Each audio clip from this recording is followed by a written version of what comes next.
Pagka-araw nga ni Kulot mga mare at hindi nga tayo naghanda, pumunta na nga lang kami ng Tabang sa isang kapatid nga ni mama, kaya naman samahan nyo kami sa panibagong araw. Abay sa wakas nga mga mare, nahuli ko naman si mama nagtitipla nga dito ng barley. Madalas lang din kasi talaga mga mare na bibidyohan si Pangat o kaya naman ako. Yung mga gumagamit nga ibang barley mga mare ay hindi nga nabibidyohan at nauubos na nga lang yung stock natin. Dahil ang rami rin kasi talagang pagpipilian nga ng barley natin. May juice, coffee, may dark choco o diba mga mare? Nakasale pa nga rin tayo mga mare, kaya wag na nga rin kayo magpahuli. Nakakatawa nga yung pangyayari mga mare, si Pangat nga pumunta nga dito kahit antok na antok pa kasi iniisip nga yung mga itik nga natin. Kaya lang etong si Kuya Noli, Kuya Mark pala, alas 5 pa lang ayan dito na, saka lang sinabi nung naglulugaw na nga sila. Matatawa ka na nga lang din talaga mga mare. At eto nga mga mare, meron na nga rin pala ditong sitaw o diba saktong-sakto sa bahay kubo. Mga na mo ngayong kalabasa natin, pwede na tayo magpakbet kasi may sitaw na, may talong pa. Kaya lang mga mare, yung sitaw natin kakapiranggot nga lang yung natanim nga nila, kaya sabi ko kay Pangat dagdagan nga nila. Para naman nga sa ganun mas marami nga tayo makuha, at ang mahal din nga pala ng sitaw ngayon. At ayun nga, pinagpipitas na nga rin ni Pangat mga mare yung mga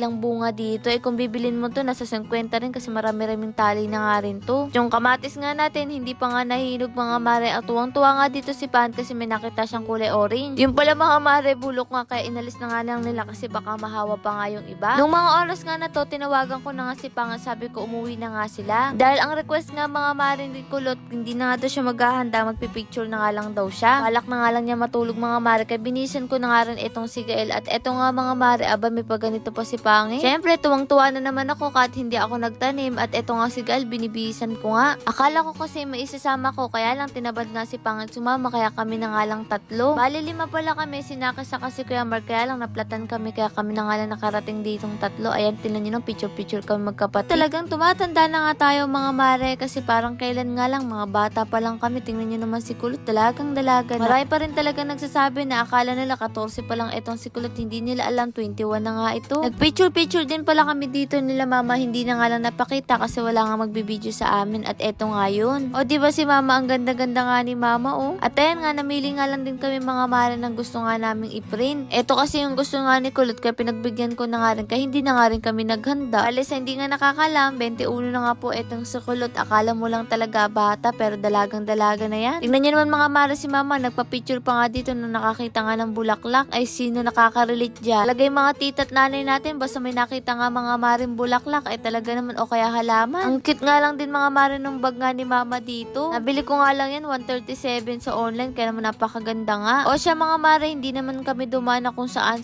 umuwi na nga rin kami kasi tanghali na. Pagdating nga namin mga mare, andito nga si tita, kaya sakto nga lang din. Bali may pinuntahan daw kasi siya mga mare, kaya naman dumiretso na nga rin siya dito. O siya, napakabilis na fast forward nga to mga mare, nakarating na nga kami ng Tabang. Tabang nga to mga mare sa may Giginto. Dito nga nakatira sila tita Vivian, nabunsong kapatid nga nila tita, kaya naman nga mga mare pumunta nga kami dito. Sakto pala may birthday nga din dito. O diba nakatipid tayo sa handaan? Sa birthday pala to mga mare, etong si Kulot dito. Sabi nga ni tita, hindi man lang daw kami nakapagsabi, para sana nakapaglinis pa nga daw sila. Sabi nga namin ay okay lang kahit sa amin ay makalat din naman. At eto, kinuha ko nga anak na Ate Casey na bunso. Aba man na pa tong si Ate Casey, may babae na. Bali kasi 4 yung anak niya, at eto nga yung bunso na babae. Mga mare, hindi ko alam kung kailan ko susundan tong si Gael kasi natatakot pa rin ako. O siya, hindi naman latang gutom na gutom kami kasi nga ang almusal lang namin biskwit, tapos tanghalian wala pa. Dumayo pa nga kami dito ng tanghalian mga mare, bumili na lang kami lutong ulang, buti na lang marami silang kanin. Ito nga kami mga mare, nakikitira kala tita Vivian noon. Hindi ko nga makakalimutan yung kasi grade 5 nga ako nun mga mare. O siya, kumain na nga tayo dito, buti pa nga dito sarap ng hangin, kaya nagkwentuhan na nga lang din kami. Lang din talaga ng timing nga ni tita mga mare, kasi nga nakapunta nga rin siya dito sa bunso niyang kapatid. De kompleto sila mga maring mga babae. Nung bandang alas 5 na nga, nagpaalam na nga rin kami. Dahil nga mahirap nga mga mare gabihin sa daan. Lord, maraming salamat sa lahat ng blessing, at syempre sa inyo mga mare. Paano ba yan? Bukas na lang ulit.